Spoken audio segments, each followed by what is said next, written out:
DCP? DCP hoye! DCP hoye! Harambee! Nyinyi pia ni watu ya Wanta? Hata mimi niko hapo. Digiji yako kadi je nyinyi? Digiji yako kadi je nyinyi? Asanteni, tafadhali tuketi.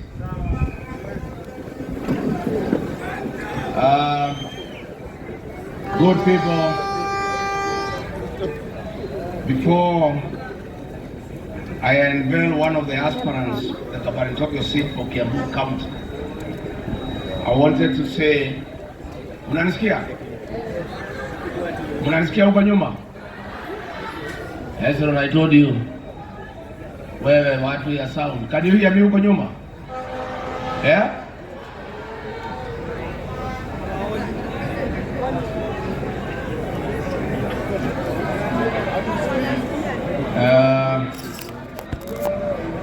Before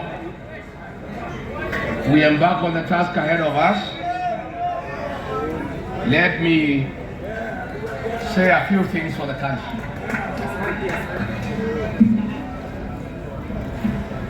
As Kenyan leaders and Kenyan people, we are concerned about matters territorial integrity and the security of our nation. For a long time now, Kenya's image is badly dented as a result of various activities by William Ruto and CS Interior Kipchumba Murkomen. Kenya's position in peace and security matters across the world is greatly mutilated as we speak. The Ministry of Interior and Coordination of the national government under Kipchumba Murkomen has failed Kenya. The CS Interior is the weakest link in the security of our nation, both internally and externally. President William Ruto and Kipchumba Murkomen are hosting war criminals from Sudan, and they are ones who supply weapons for murder and butchering of women and children in the Darfur region. As we speak, war criminals facing international sanctions, Hemeti and his 4 wives, they have been issued with diplomatic passports by Kipchumba Murkomen. That warlord who has international sanctions has been given a home in Ruda with his 4 wives that is guarded by the General Service Unit. This is very embarrassing to the Kenyan nation, that a war criminal facing sanctions by the United Nations, the European Union, and indeed the whole world has been given refuge in Kenya and is enjoying privileges meant for the Kenyan people. A warlord and his family, a man who has butchered women and children, have been given diplomatic passports. They have been given a safe haven in Nairobi with a house in Ruda, guarded by the General Service Unit. We are telling the international community that dealing with Hemeti and other war criminals is not enough. You need to impose similar sanctions. You need to impose similar sanctions to international criminals in Kenya. Number 2, as we go towards the general election, William Ruto and his people, sensing defeat, have decided to have selective issuance of IDs. Areas perceived to be against William Ruto, our young people are being denied IDs.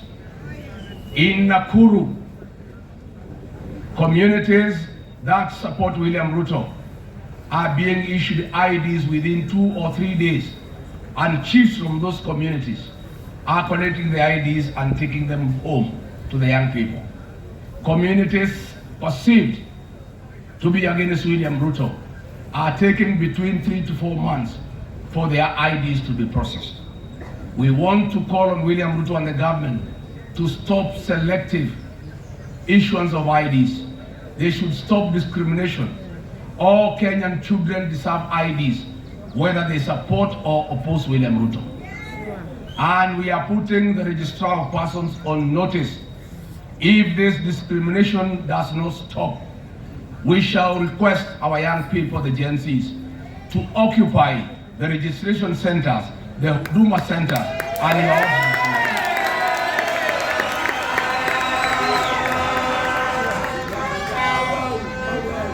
I want to take this opportunity to appeal to our young people, the Gen Zs.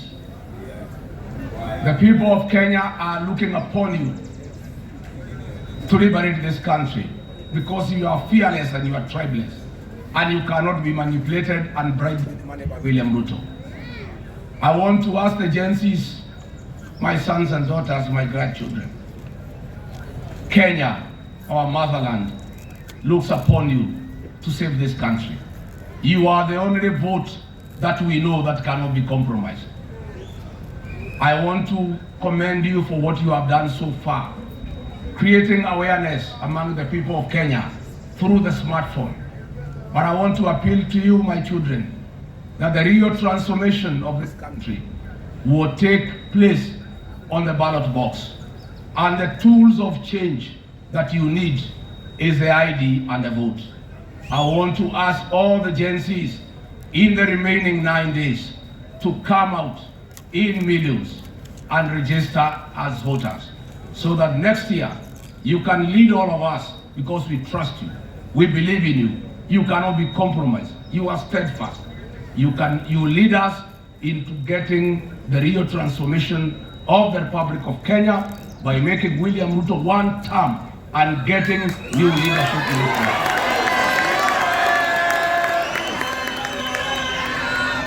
I want to tell the Gen Zs to bear with us and forgive us for having hijacked your slogan to Kokedi. We have no ill will. We are just envious. We like it. We are supporting what you have started. We are not taking away your slogan. We are saying you have done the right thing. You are leading and we are following. Let the young people continue leading us to register as voters. This address will not be complete without telling the people of Kenya the challenge that we face as a country in matters health. SHA, that monster by William Ruto and Aden Duale, is the greatest fraud since the history of independent Kenya. It was a scheme to steal 104 billion Kenya shillings from the people of Kenya. The previous NHIF had proposed a system upgrade at a cost of 800 million to address the challenges that were facing the defunct NHIF. William Ruto and company, in a scheme to defraud the people of Kenya and steal from them, came up with this monster called SHA and got a system that is costing 104 billion. Indeed, the truth of the matter is that they purchased the system at 1 billion shillings and they are stealing 103 billion from the people of Kenya. SHA cannot work and it will not work and it will collapse within 6 months. It was never meant to work. It was never meant to address the challenges that face the health sector. SHA was a scheme to defraud the people of Kenya 104 billion. When I hear Aden Duale saying SHA is working, he is talking to himself. William Ruto is talking to himself. If you listen to the ground along the country, you travel everywhere, SHA is not working. As we speak today, our teachers are in turmoil. They are in anguish. They were removed from a very good, comprehensive insurance scheme by Minet and taken to SHA. Their daily usage has been capped at 1,200. There is no hospital in Kenya where anybody can get any medical attention at a cost of 1,200. Even basic consultation in medium and small hospitals is 3,000 per visit. The teachers are in trouble. The previous insurance scheme was providing for them last expenses. In case a teacher passes on, there was money for the funeral. That is not provided by SHA. The leadership of the two unions, NAT and COPET, have been compromised by Ruto and Duale. and taken our teachers, our professionals, into SHA that is not working. Many teachers have talked to me. I encourage them to demand from their union leaders the immediate exit from SHA, and they go back to a private insurance that can take care of our teachers, our professionals, very important people who have a very important task to take care of our young children and to create the human resource required for the development of our country. The same challenge is facing our police officers. They were previously in a good insurance scheme by APA.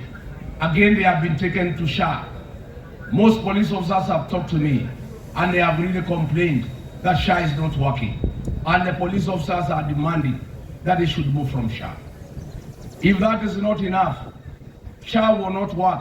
As we speak today, they have a debt of 98 billion to the defunct NHIF, to faith-based institutions, and to hospitals that have lodged claims. And as I said, the system, the network, the IT system that supports SHA is in Dubai, is not here in the country. I challenge Aden Duale to get the men and women of press before the state and show them where the IT capacity is domiciled here in Nairobi or elsewhere in the country. Claims are being processed in Dubai. And as I said, that company in Dubai, owned by Duale, is being paid 600 million every month on the 2nd of every month. And that is why there is no money to pay the other claims. That is why I want to ask Aden Duale, leave Uhuru Kenyatta alone, address the challenges of SHA.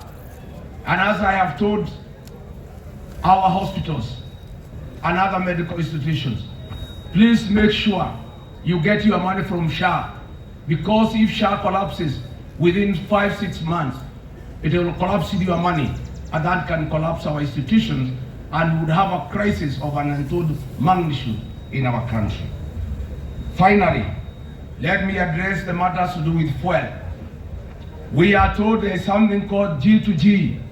G2G means government to government. There is nothing like that. In the Middle East, we have 3 companies owned by the governments in those countries. But in Kenya, the companies that are doing business on fuel are not owned by government. They are private companies. That is why we want the scheme to be changed from G2G to G to R, that is government to Ruto, because those are his companies. We are saying why we have a crisis is not because of what is happening between the US and Iran. It is because of state capture and conflict of interest. I did announce to the people of Kenya, because I had advance information, that fuel, the prices would go up to 40 shillings. I said that 3 weeks ago. And the day the changes were announced, 40 shillings it was. These prices were agreed on in Dubai. The CSOP Wadai and Mr. Njogu of Gulf Energy represented William Ruto in Dubai for the negotiation of the prices. All those price increase is to factor and take care of profit to William Ruto and his people. We gave 7 days to William Ruto to consider removing 16% VAT, doing away with 7 shillings fuel levy, and scrapping the G to R program, so that we can open up fuel importation to market forces. If that would not have happened at the expiry of 7 days, we, the principals of the United Alternative Government, will meet and chart the way forward and consult with the people of Kenya what to do next. And we have said it is possible that the only remaining recourse for the people of Kenya is to take to the streets. But we'll have that conversation and we'll communicate to the people of Kenya.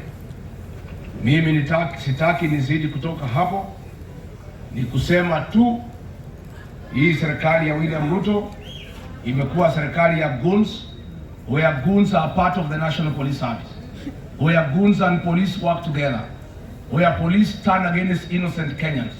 That is what happened to us in Kikuyu last Saturday, where policemen behaving like goons descended on innocent people with live ammunition and tear gas.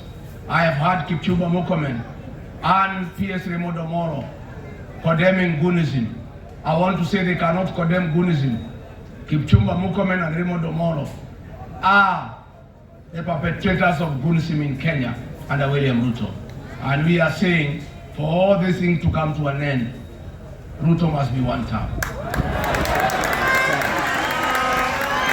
And we have taken note that when William Ruto sent our policemen to Haiti to help the people of Haiti deal with the criminal gangs, that was not the purpose. Our policemen had gone there on a benchmarking expedition to learn how to work with the goons and how to work with the criminal gangs. Since they came back, criminal gangs have taken over the country. They are all over. I want to say, William Ruto, please stop goonism. These goons cannot help you. Kenyans have decided they will send you home with the goons or without goons. Mimi nataka nichukue nafasi niseme chama chetu cha DCP ni chama cha demokrasia. I want to announce today that there will be no direct nomination. There will be no direct ticket. There is no preferred candidate. All those who want to fly the flag of DCP the next general election will have to go through free, fair, and credible party nomination. I want to assure the people of Kenya that in the forthcoming by-election in Olokalau, 9 candidates, 9 aspirants have expressed interest to carry our flag. The first free and fair nomination under DCP will be used in Olokalau, and that will send the right message to all our party members and those who want to carry our flag that DCP is a serious party and there will be free and fair nominations across the country. As my deputy has said, DCP is a national party. We won a MCA seat in Narok. We won another one in Nairobi, another one in Kakamega. We have a very serious candidate in the Murwad Kill. And from the way things are looking, we are winning and winning big. We are now getting prepared for Olokalau.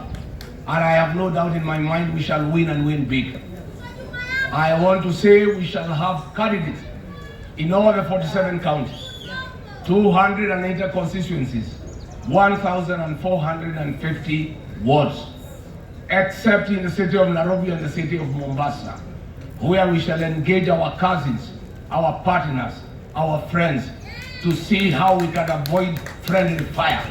DCP will have candidates in the rest of the country, and that is the way it shall be.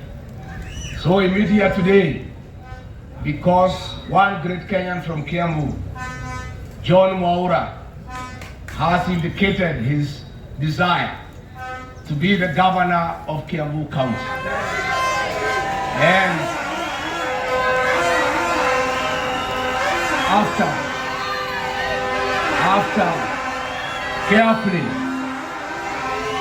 carefully listening to the ground, he has listened to the people of Kiambu who have informed him that Kiambu is a DCP zone. And the people of Kiambu have made a conscious decision that they shall elect their governor, their senator, their women rep, their 12 members of parliament, 60 members of the county assembly under DCP. He has therefore sought to be an aspirant for DCP to vie for the gubernatorial seat of Kiambu. That does not mean that he is the only aspirant. There are few days open. Anybody else interested to vie for the seat of Kiambu governor under DCP will have to face John Mwaura and others in a free and fair nomination along the way. Allow me now to present to you our DCP aspirant for the Kiambu gubernatorial seat 2027.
Sasa ni wakati, tafadhali tunyamaze kidogo, and the sound please perfect it. You have an opportunity to perfect this sound. Ningependa sasa tumsikie, mmesikia vile party leader wetu amesema kwamba tunamzindua one of our aspirants katika Kiambu County. Na sisi ni chama ambacho tunasikia sera. Tungependa watu wa Kiambu leo hii wamsikie gavana mtarajiwa John Mwaura yale amepangia wakaazi wa Kiambu. Muko tayari? Muko tayari? It is now my opportunity to allow Honorable John Mwaura to address the people of Kiambu. Jamani, makofi tunapomsikiza kiongozi. Asante studio. Tunapoona moto na vile vile tunaona moshi kiashirio mwanzo wa uongozi, aliposikiza ground na kuambiwa njoo karibia na chama cha DCP. Nafasi yake basi kiongozi John Mwaura, karibu. Asante sana. Wana Kiambu oye! Jasikia vizuri wana Kiambu oye!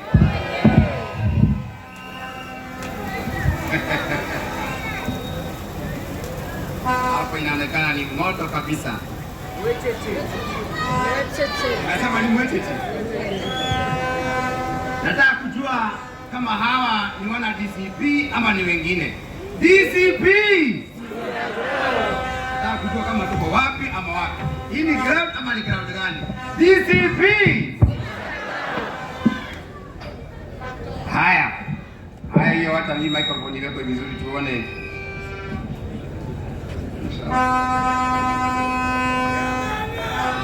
Asante sana. So, Your Excellency, our party leader, Rigathi Gachagua, our deputy party leader, Kiambu, elected leaders who are here and the one who are looking for positions, the great people of Kiambu, members of all the states, and wa Kiambu, Muriega, Amjambo. God is good, and all the time, and that is His nature. Wow, it is wow. So today, I stand before you, not just as a Kiambu governor candidate, but as a son of this country and a county, deeply humbled with your trust and proud aware of the responsibility that come with it. This is not just a political movement, it's just a defining moment for Kiambu. A moment to reflect, a moment to decide, and above all, a moment to act. Let me begin this by saying clearly that Kiambu is not living up to its full potential because of leadership gap. We have a challenge, we have a problem, and a big one. And that is why I am here. First and foremost, allow me to express my deepest gratitude to my family, my wife Rose, my children, that is Peter and Joki. Yeah, thank you. Thank you for your unwavering support, love and sacrifice. You have carried this journey with me. I don't take it for granted. To my team, our volunteers, our supporters, this moment belongs to you and to all of you. Because leadership is not about one individual, it's about people coming together for a common purpose. Now, my people, let us take a moment to reflect on whom or who Kiambu County is. We are a county with over 2.8 million people. One of the most vibrant and dynamic county in a black country, Kenya. Our economy as a county is valued at approximately 800 billion. And I want to say it again, 800 billion. Contributing nearly 5% of the Kenyan GDP. We are driven by agriculture, manufacturing, service, real estate, amongst others. We are in every sense a powerhouse. Kiambu is a powerhouse. And yet, despite all this, with these too many of our people are struggling. Our people are struggling. Which brings me to a fundamental question. How can a county so rich with so many people feeling left behind? Secondly, let me speak about fairness. And I want to say it clearly about fairness. Yeah, we have a constitution. We have a devolved government. But I want us to talk together whether whatever we are getting is fair or not fair. From where I sit, Kiambu, we are not getting our fair share. Every single day, hundreds of thousands of people wake up before dawn, leave their homes in Kiambu, go to build economy of Nairobi. Hakuna power, sawa. And that is why we are looking for power. They work there, they contribute there, but they come back in Kiambu to live, raise families, and build communities. And yet, Nairobi, where most of us have lived before, educated before, and such, has received 305 billion, while Kiambu has received about 105 billion for the last 12 years since the adventure of the revolution. Now I ask you, and I ask myself, is that fair? Is that fair? No. This is not just a statistic. This is a question of justice. This is a question of fairness and dignity. Kiambu, we require and demand our dignity.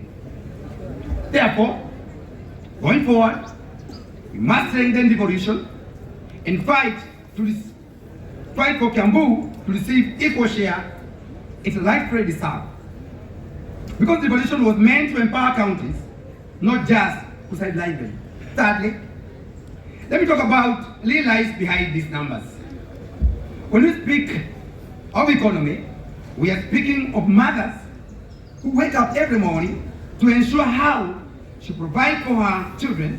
We are speaking of that young graduate who got a certificate but cannot find a job.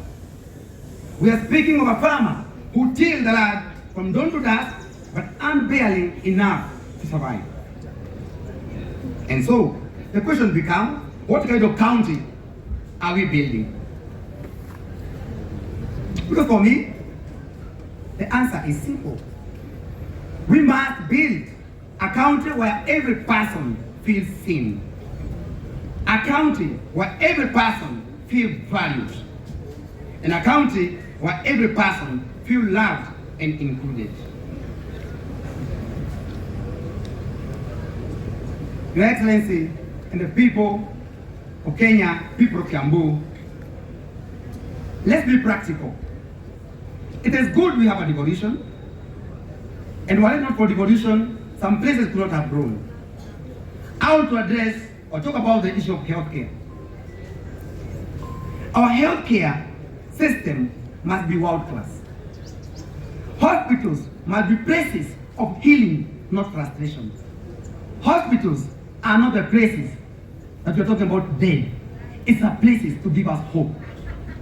A mother waking up in hospital should not worry about whether there is a medicine, there is a doctor, or whether she will be treated with dignity.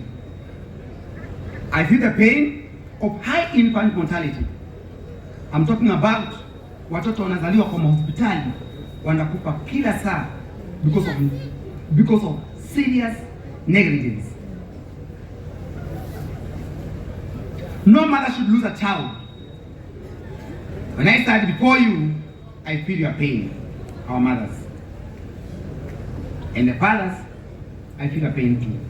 I'm a father, like you are. I'd like to mention something small as I talk about the issue of healthcare. Recently we had doctors in Kiambu going for strike. Madaktari kugoma.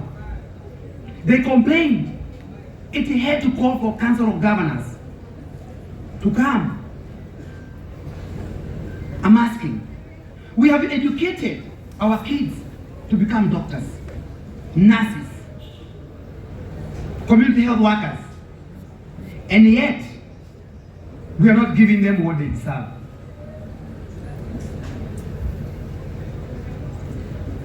Our medical practitioners, we feel you. We are bringing a solution for you.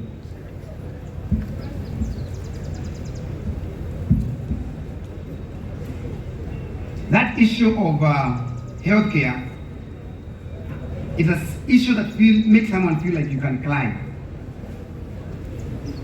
Look at our hospitals.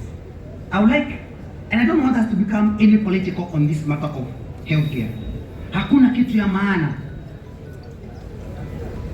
Wakenya wenzangu kama kujua ukienda hospitali utapata daktari, utapata dawa. Shida ni zile mashida ziko Kiambu, tutakaa hivyo ama tubadilishe? Asante.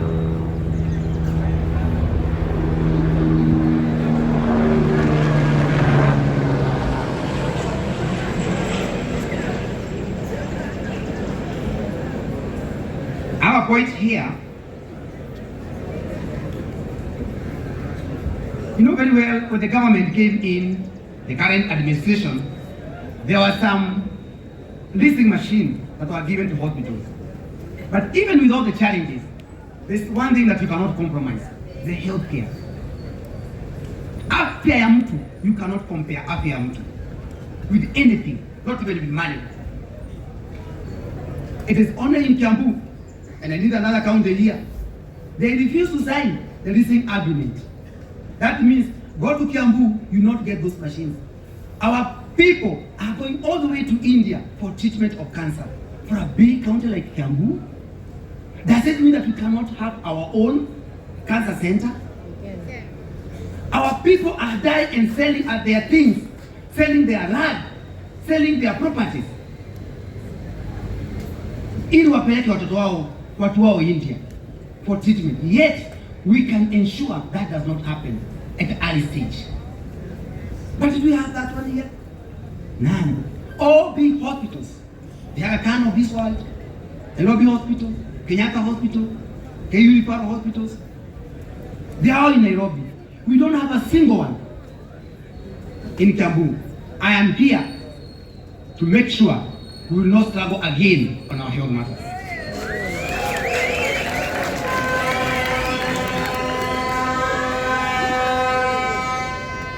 In addition, we must embrace digital transformation.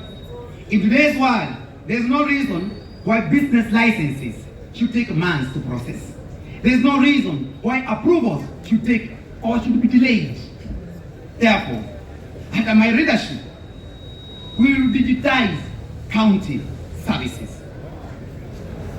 We will make them real-time. All those things that you're looking for, you make them at your house. Let me ask you a question, Kenyans, the people of Kiambu. Today, if you want a driving license, you can do it from your phone or you can go to a cyber. Previously, we used to go to Huko, KRA. Today, if you want to register a company, from your phone, you can do it.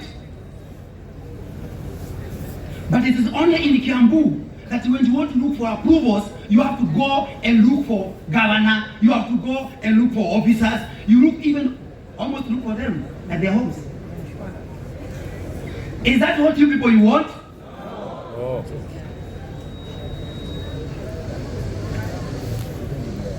We must make it real time.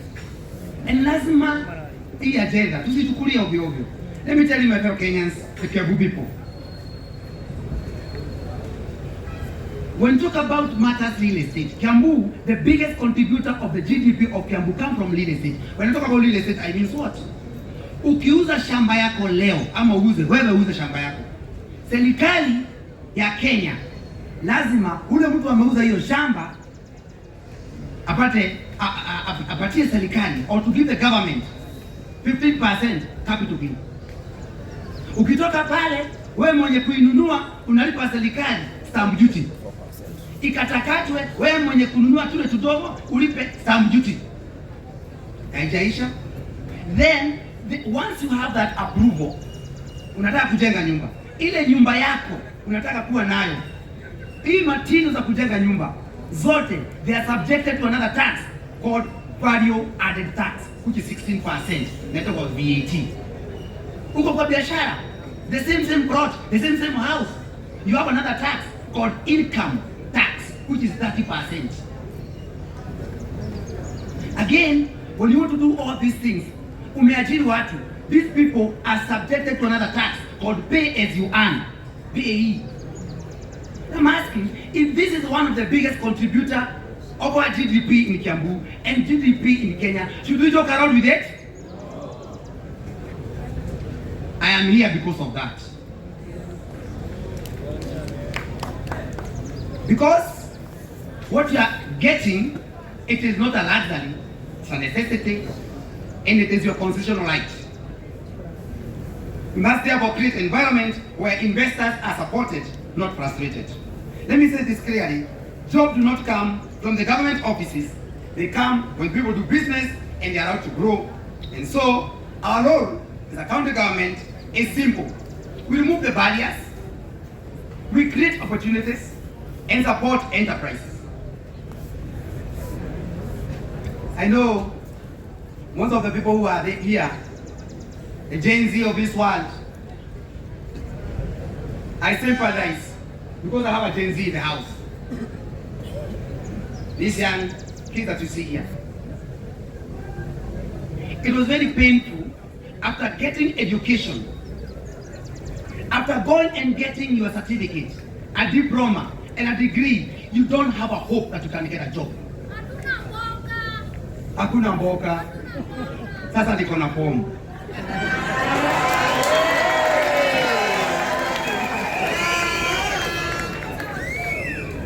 Land is not just a property, it's a heritage, our identity, our future, it's a foundation of agriculture, driver for our investment, and source of livelihood. Therefore, we must safeguard our land, manage it responsibly, and use it to create jobs, produce food, build wealth for our people. We say no to land grabbing. In Kiambu, we have a challenge on matters concerning land. Everybody who is here, whether you have a house or not, a land or not, somebody somewhere, even you utapata yako. Get hope. The Bible says, in the book of Jeremiah 29, verse 11, for I know the plans I have for you, declare the Lord. Not the plans to make you to suffer. You're not going to suffer again, especially under my administration. Thank you. So, Gen Z were here. Our mothers, our fathers were here. We never fought for our country independence so that we can suffer more. Allow me to say this. We are having very high urbanization rate. But what we need in Kiambu, we need factories. We need factories. I don't have a problem with the handouts that are given. I have a problem, the person that is given that thing. Amesoma, akasoma, degree, kila kitu ako nayo kwa mfuko. Lakini huyu mtoto hana kazi. Wewe kama mzazi, unaonaje mtoto wako anatembea, amesoma? Sasa Gen Zs walifanya hiyo yote, wamesoma. Wakademonstrate because there was no hope. Sasa Gen Alpha watasema nini? That is my worry, and that is why I'm here. Our leadership and governance, we need political hygiene. We are having a dysfunctional governance. In the active confrontational, there is lack of harmony among the Kiambu political leadership, both at the county and at the national level. The county assembly is dysfunctional and constantly in synody. Let me explain what I'm talking about this one. The people of Kiambu and everybody listening to me today, listen to this very carefully. We elect leaders from MCA, women led, MP, senator, governor, and the president. But you kama Wanjiko, mashida zako mtu wa kwanza kuisikiza anaitwa MCA. So unless MCA is empowered, you are not empowered.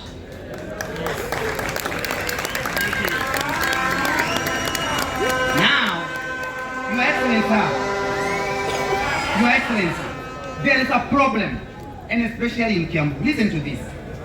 From November last year, December, January, until now, the county government of Kiambu have closed that assembly. They are calling it Synodi. What is this? Synodi. Look at your phone. What is Synodi? Synodi. S-I-N-E. Then you put the word die. Huko ni shida tupu. Because MCA ni ule nafaa akutetee. Sasa wanafunga huyo governor na speaker wake na majority leader wake wamefungia MCA. That is why MCA in Kiambu are struggling. So what do we need for them so that they don't become the object and to be punished? And that is not what I want to do under my administration. Your Excellency, sir, I was asking, without of humility, we don't need to go to a referendum to create a ward development fund.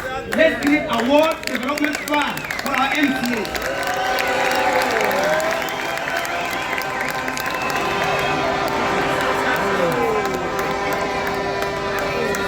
These MCA are struggling. Unaenda hata ukimwambia akununulie chai anakuangalia tu because ameteswa ya kutosha. My people, my good people of Kiambu, fellow Kenyans, tafadhali hata ukiona MCA wako and especially in Kiambu, ujue hawa watu wameteswa. Na nyinyi ambao mnataka kuangalia viti Kiambu, mimi mwenyewe I will ensure doctrine of separation of powers is properly managed in Kiambu. I will not interfere with your services.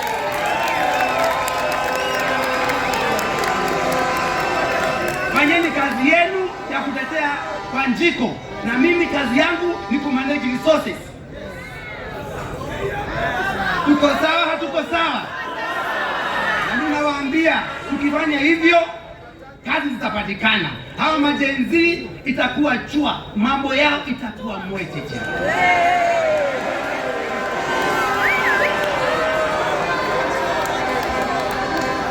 Kiambu hoye! Niko na form. Naambia niko na nini? DCP. That is why niko hapa, because nimesikiza ground. Ya asante. Last but not the least, why leaders are elected is because to serve the people. Now, if you look at our county, na nikitaka muangalie, sisi mkasema Mwaura alienda pale ati hakuwa serious. By the way, imagine niko serious. Niko serious. For those people who have known what I have done before, you can tell what I am serious. There is no way that it is only in Kiambu that if you want to do business, you have to go to court. Manufacturers wako kotini, madaktari kotini, kabete sijui wapi kotini, masoko huko Gachagua zinaharibiwa na watu wanaangalia na hakuna kitu kinasemekana.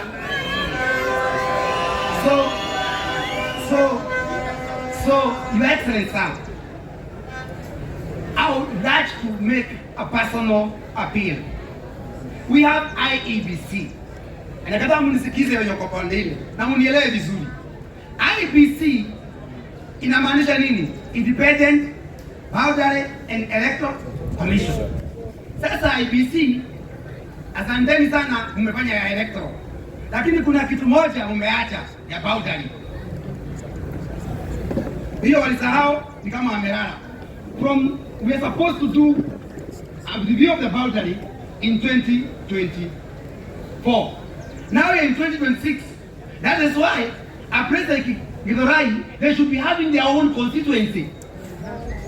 But and wapate pesa ya serikali, wakuwe na mbunge wao. But now watu wa Gachagua hawana barabara, hawana maji.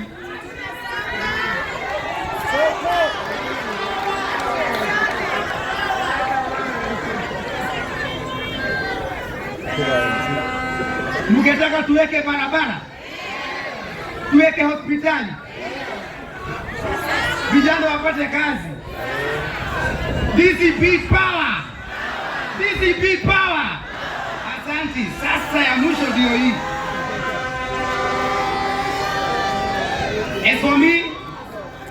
As for me, thank you very much. Asante. As for me, I've made up my mind. This campaign is not about personality. It's not about possession. It's about people. And DCP, it will be a government of the people. And we have our own party leader, who is Rigathi, Gachagua. Anafanyia kazi nzuri. Mko tayari tusukume mbele? Haya, ya mwisho. Siku anafaa niongee hii yote, Your Excellency. Nasikia tu nikiwa psycho, nikiangalia hawa watu tutatengeneza serikali na wao.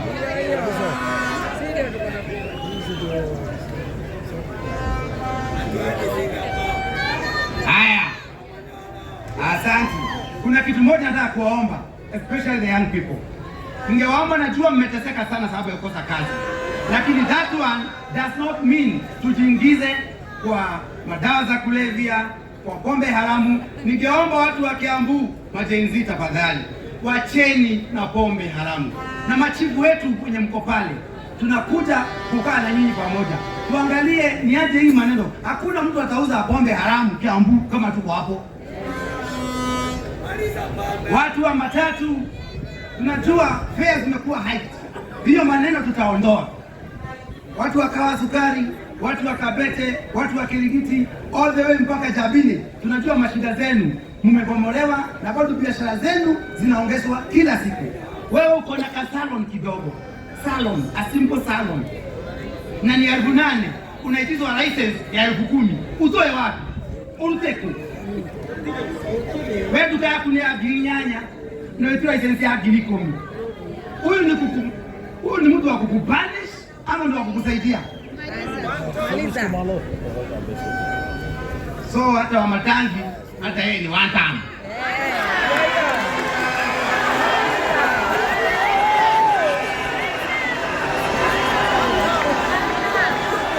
We will sanitize your market. Asante. We sanitize your market. And I want to know, DCP is our party for all of us. Sasa, kama nakaa chini, wacha niseme ya mwisho. Let us rise together. Let us work together. Let us build Kiambu together. Nitatosha ama sitoshi? Tunaweza ama hatuwezi? Asanteni sana. Mungu awabariki. Mungu awabariki Kiambu. Mungu awabariki Kenya. Chama yetu na DCP. Asanteni sana.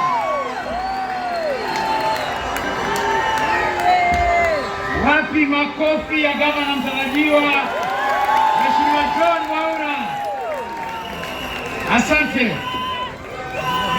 Na hivyo ndio kujenga chama. Chama ya DCP inajengwa na sera. Chama cha DCP inajengwa na kuuza agenda. So asante sana gavana wetu mtarajiwa.